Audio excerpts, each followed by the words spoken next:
Andhra Pradesh assembly ఎన్నికల ఫలితాల తర్వాత జనసేన అధినేత పవన్ కళ్యాణ్ పొలిటికల్ కెరీర్ వేగం అందుకోనుందా అంటే రాజకీయ వర్గాల నుంచి అవుననే సమాధానాలే వినిపిస్తున్నాయి. ఈ ఎన్నికల్లో కూటమి గెలిస్తే పవన్ ను డిప్యూటీ సీఎం చేస్తారనే ప్రచారం హాట్ టాపిక్ గా మారింది.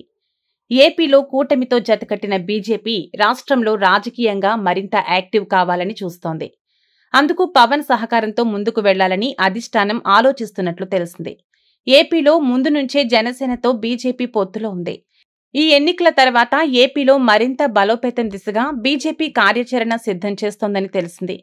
ఈ ఎన్నికల్లో ఎలాంటి ఫలితాలు వచ్చినా సరే పవన్ తో మాత్రం కలిసి ప్రయాణించాలని హైకమాండ్ అనుకుంటోందని సమాచారం. ఇందులో భాగంగా పవన్ కు 2 భారీ ఆఫర్లు ఇవ్వాలనేది బీజేపీ ఆలోచనగా తెలుస్తోంది. కూటమి అధికారంలోకి వస్తే పవన్ ను డిప్యూటీ సీఎం చేయడం ఖాయంగా కనిపిస్తోంది. ఆయనకు ఖచ్చితంగా ఆ పదవి ఇచ్చే అవకాశం ఉంది. ఒకవేళ కూటమి ఓడిపోతే అప్పుడు కూడా పవన్ తోనే సాగేందుకు బీజేపీ సుముఖంగా ఉంది.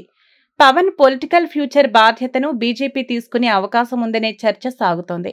ఇందులో భాగంగా పవన్ ను కేంద్రంలోని మోడీ కేబినెట్ లో సహాయ మంత్రిని చేయాలన్నది బీజేపీ హైకమాండ్ ఆలోచనగా తెలుస్తోంది. ఇలా మొత్తానికి ఏపీలో కూటమి గెలిచినా ఓడినా పవన్ కు మాత్రం తగిన ప్రాధాన్యత దక్కే అవకాశం ఉంది. మరి బీజేపీ ఆఫర్ పట్ల పవన్ ఏ విధంగా స్పందిస్తారన్నది ఆసక్తి రేపుతోంది.